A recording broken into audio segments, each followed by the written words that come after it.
नमस्कार, बहुत बहुत स्वागत है आपका नेक्स्ट 9 न्यूज में और मैं हूं आपके साथ राकेश कुमार। 25 मई ये वो दिन है जिस दिन दिल्ली के 7 लोकसभा सीटों पर मतदान होगा और इन सीटों पर जो सबसे महत्वपूर्ण सीट बन चुकी है वो उत्तर पूर्वी दिल्ली है, जहां पर कन्हैया कुमार के सामने मनोज तिवारी है, या फिर यूं कहे कि मनोज तिवारी के सामने कन्हैया कुमार आ खड़े हुए हैं। और यहाँ पर देखना दिलचस्प होगा कि इस सीट पर क्या कुछ देखने को मिलता है। लेकिन उससे पहले आपको बता दें कि अब मनोज तिवारी के समर्थन में यहाँ पर मनीष कश्यप खड़े हो गए हैं। यूट्यूबर मनीष कश्यप उनके समर्थन में खड़े हो गए हैं और उन्होंने ये दावा किया है कि कन्हैया कुमार बिल्कुल हारेंगे ही हारेंगे। सर, क्या कुछ कहना चाहेंगे? देखिए, बिल्कुल जिस तरह से हम देख रहे हैं कि पूरा माहौल पॉलिटिकल बन चुका है, ऐसे में जितने भी प्रत्याशी हैं वो भी सही अपनी जीत की लगातार दावे करते हुए नज़र आते हैं, लगातार बातें करते हुए नज़र आते हैं। और ज़ाहिर बात है कि कह सकते हैं कि लड़ाई से पहले कौन अपनी हार मानना चाहता है, चाहे वो विपक्षी दल हो या वो सत्ता पक्ष के दल हो। यही बात है कि अभी से जो जद्दोजहद है वो दिखाई पड़ती है। वैसे में दिल्ली समेत जितने भी जगहों पर चुनाव हो रहे हैं, आप देख रहे हैं कि वहाँ पर जिस भी पार्टी के प्रत्याशी हैं वो लगातार जनता को रिझाने का काम करते हुए नज़र आते हैं। अब ऐसे में जब मत पेटियाँ खुलेंगी उस वक्त ये जग जाहिर होगा कि कौन प्रत्याशी को जनता उसके हक में फैसला करती है, कौन प्रत्याशी यहाँ पर जीतता हुआ नजर आता है।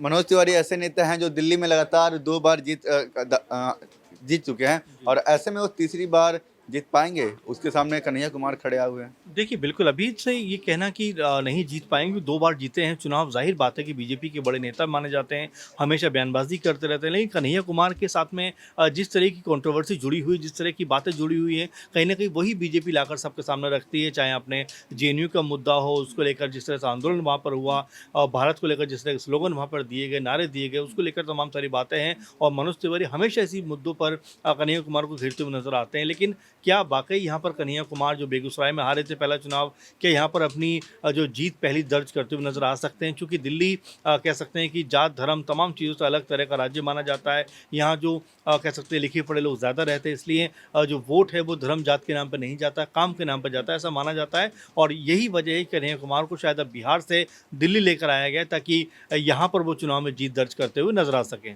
मनोज तिवारी के सामने कन्हैया कुमार को उतारना ये कांग्रेस की कौन सी ऐसी मंशा रही होगी?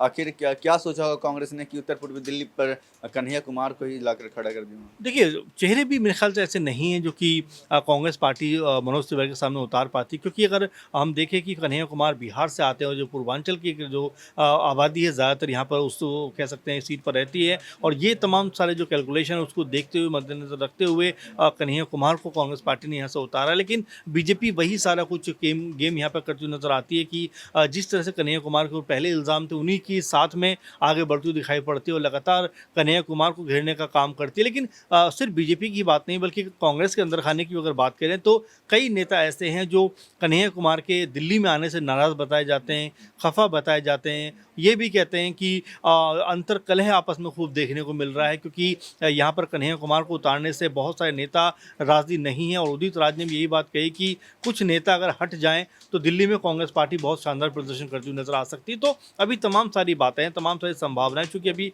इलेक्शन दूर है तो अभी माहौल बनने में समय लगेगा। लेकिन ये ज़रूर है कन्हैया कुमार के आने से जिस तरह से माहौल में गर्मी आई है वो बीजेपी के लिए कहीं ना कहीं कह सकते हैं कि अपना फ़ायदा उठाने का जो प्रयास है वो कर सकते हैं, क्योंकि कन्हैया कुमार पर जो इल्ज़ाम लगे हैं उनको बार बार दोहराएंगे, जिससे मनोज तिवारी जो है वो अपनी स्थिति मजबूत करते हुए नजर आ सके। उत्तर पूर्वी दिल्ली से कन्हैया कुमार के उतरते ही उनके ही पार्टी के जो नेता है वो खुश नहीं है। उनको लग रहा है कि कन्हैया कुमार की जगह कोई और उतरना चाहिए। हमारे साथ बातचीत के लिए मौजूद है। सर, क्या कुछ कहना चाहेंगे आप? जी देखिए, कन्हैया कुमार को जिस तरीके से प्रत्याशी यहाँ पर बनाया गया है, वाकई में चौंका देने वाला फैसला कांग्रेस का लगा था। क्योंकि 2019 के आम चुनावों पर आप गौर करेंगे तो कन्हैया सीपीआई के टिकट पर बिहार की बेगूसराय या कहीं कि अपने गृह जिले की लोकसभा सीट से चुनावी मैदान में उतरे थे। हालांकि अगर बेगूसराय का जो पिछला चुनाव था वहां पर जो परिणाम आए तो उसको देखा जाए तो कन्हैया कुमार काफी पीछे रह गए थे गिरिराज सिंह से। लगभग 6,90,000 वोट गिरिराज सिंह को प्राप्त हुए, जबकि कन्हैया महज 265 के आसपास सिमट गए, यानी कि लगभग 4.5 लाख वोटों का अंतर था। लेकिन यहाँ पर एक सकारात्मक चीज कन्हैया कुमार के लिए ये रही कि सीपीआई की टिकट पर उन्होंने चुनाव लड़ा और जो वोट प्रतिशत उन्हें मिला, जितना वोट उन्हें हासिल हुआ, वो बहुत हद तक कन्हैया कुमार का खुद का वोट बैंक था, जबकि पार्टी का इतना वोट बैंक उन्हें नहीं पल पाया। फिर उसके बाद 2021 में जब उन्होंने कांग्रेस का दामन थामा तो वहां पर भी चर्चाएं थी कि कांग्रेस अब उन्हें यहां लोकसभा का टिकट कैसरगंज से, माफ कीजिएगा, यहां पर बेगूसराय से फिर से यहाँ पर दे सकते हैं और इस बार कांग्रेस के टिकट पर लड़ सकते हैं। और अगर कांग्रेस के टिकट पर कन्हैया लड़ते तो शायद वहां उनकी चुनावी मजबूती और भी ज्यादा हो जाती। लेकिन अगर उत्तर पूर्वी दिल्ली में अब उन्हें यहाँ चुनावी मैदान में उतारा है तो उनकी मुश्किलें भी बढ़ती नजर आ रही है, क्योंकि कहीं ना कहीं कन्हैया कुमार पर जो आरोप लगे हैं, जो उनको लेकर जेएनयू कांड हुआ था, वो भी बीजेपी अब दोहराएगी और तमाम तरीके से उन्हें फंसाने की कोशिश करेगी। बिल्कुल। देखिए, कन्हैया कुमार के ऊपर बहुत सारे आरोप लगे थे जब जेएनयू कांड हुआ था, और इस बीच जो चीज़ें चल रही थी वो काफ़ी हैरान कर देने वाली थी। और इसी के साथ हमारे साथ बातचीत के लिए मौजूद हैं सर। कन्हैया कुमार की एंट्री होती है उत्तर पूर्वी दिल्ली में मनोज तिवारी के सामने, क्या वो टक्कर होगी? देखिए, लड़ाई तो यहाँ पर कांटे की देखने को मिलेगी, क्योंकि अभी फिलहाल देखा जाए तो यहाँ कांग्रेस पार्टी और आम आदमी पार्टी दोनों मिलकर के एक साथ चुनाव लड़ रही हैं। आम आदमी पार्टी की बात करें तो दिल्ली में काफ़ी मजबूत स्थिति में दिखाई दे रही है। मनोज तिवारी लगातार 2 टर्म से लगातार जो है सांसद बनते हुए आ रहे हैं। ऐसे में कन्हैया कुमार अपने बेबाक अंदाज से कहीं ना कहीं लोगों को लुभाने की कोशिश यहाँ पर करेंगे। कांग्रेस पार्टी इस पर पूरी मशक्कत कर रही है, क्योंकि 3 सीटें उनके खाते में आई हैं, और ऐसे में कांग्रेस पार्टी चाहेगी कि दिल्ली में वो दौर दोबारा से वापस लाया जाए जब शीला दीक्षित का जो है विकास मॉडल आगे किया जाता था और उस वक्त कांग्रेस की सरकार होती थी। ऐसे में 2025 में दिल्ली में विधानसभा के चुनाव होने हैं। यहाँ पर कांग्रेस पार्टी जी तोड़ मेहनत करने वाली है, और यदि ऐसा करती है और जीत दर्ज कर पाती है तो वाकई कन्हैया कुमार के लिए राजनीतिक आधार पर ये एक बड़ा सुखद संदेश होगा, क्योंकि उनके राजनीतिक करियर की शुरुआत जो बिहार से हुई थी, अब दिल्ली आ चुके हैं। राहुल गांधी के काफ़ी करीबी माने जाते रहे हैं, और लगातार जिस तरीके से भारतीय जनता पार्टी के खिलाफ मुखर तौर पर जो आवाज़ उठा रहे हैं, ऐसे में कहीं ना कहीं मनोज तिवारी को अब चुनौतियों का सामना जरूर करना पड़ेगा। लेकिन एक नुकसान जो कन्हैया कुमार को हो सकता है, क्योंकि स्थानीय नेताओं में ये कहीं ना कहीं रोष देखने को मिल रहा है कि बाहरी व्यक्ति को टिकट देना कहीं ना कहीं उनको यहाँ पर चुनावी जीत जो है उसमें बाधा बन सकता है। यूट्यूबर मनीष कश्यप का मनोज तिवारी को समर्थन मिलना और ये कहना कि हम कन्हैया कुमार को तो जीतने बिल्कुल देने ही वाले नहीं हैं, तो बिहार के 2 लाल मिल चुके हैं, क्या कुछ समीकरण बैठेगा?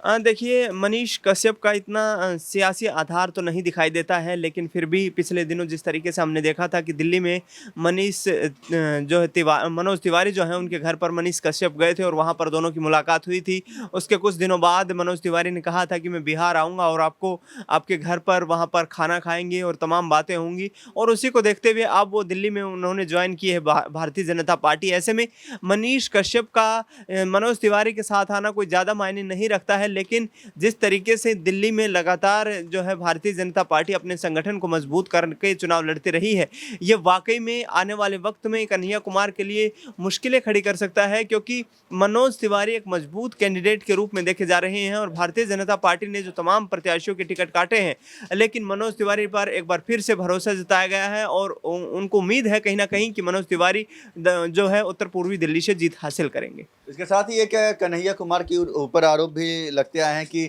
जब चुनाव आते हैं तो कन्हैया कुमार दिख जाते हैं और जब जनता को उनकी ज़रूरत होती है तो वो उस समय दिखाई नहीं देते, और ये अब कोरोना टाइम के हिसाब से बताया गया है। और जब बाढ़ आई थी बिहार के अंदर तो उस समय भी यही चीज़ें दिखाई दे रही थी कि वो कन्हैया कुमार कहीं दिख नहीं रहे थे।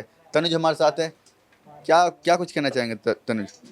जी, वाक़ई में देखिए कन्हैया कुमार जो है एक पूरी तरह से राजनीति में तो वो हैं कहीं न कहीं, लेकिन जनता के जिस तरह से एक दिल को मोह लेना होता है वो चीज़ वो नहीं कर पाते हैं। एक राजनेता को कहीं न कहीं जब आप चुनाव लड़ते हैं तो चुनाव लड़ने के बाद पूरी तरह से जनता को सहयोग करना पड़ता है, जनता की सुननी पड़ती है, जनता के साथ रहना पड़ता है।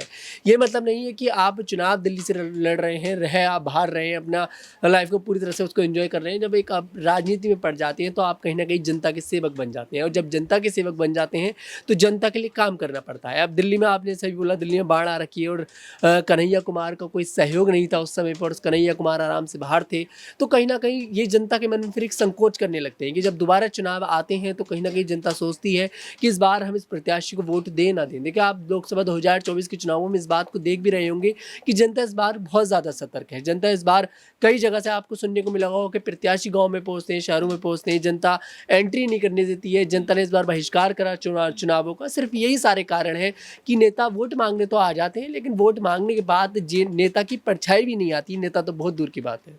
बिल्कुल, देखिए ये 25 तारीख को देखने वाली बात होगी कि आखिरकार जो दिल्ली की जनता है उत्तर पूर्वी दिल्ली से वो किसे पसंद करती है, कन्हैया कुमार को पसंद करती है या मनोज तिवारी को पसंद करती है। लेकिन फिलहाल जो मनोज तिवारी के समर्थन में है वो मनीष कश्यप आ रखे हैं और उनके समर्थन में उन्होंने यही दावा किया है कि मनोज तिवारी की जीत तय है। फिलहाल के लिए मुझे दीजिए इजाज़त। देखते रहिए नेक्स्ट 9 न्यूज़। आप सभी दर्शकों का बहुत बहुत धन्यवाद।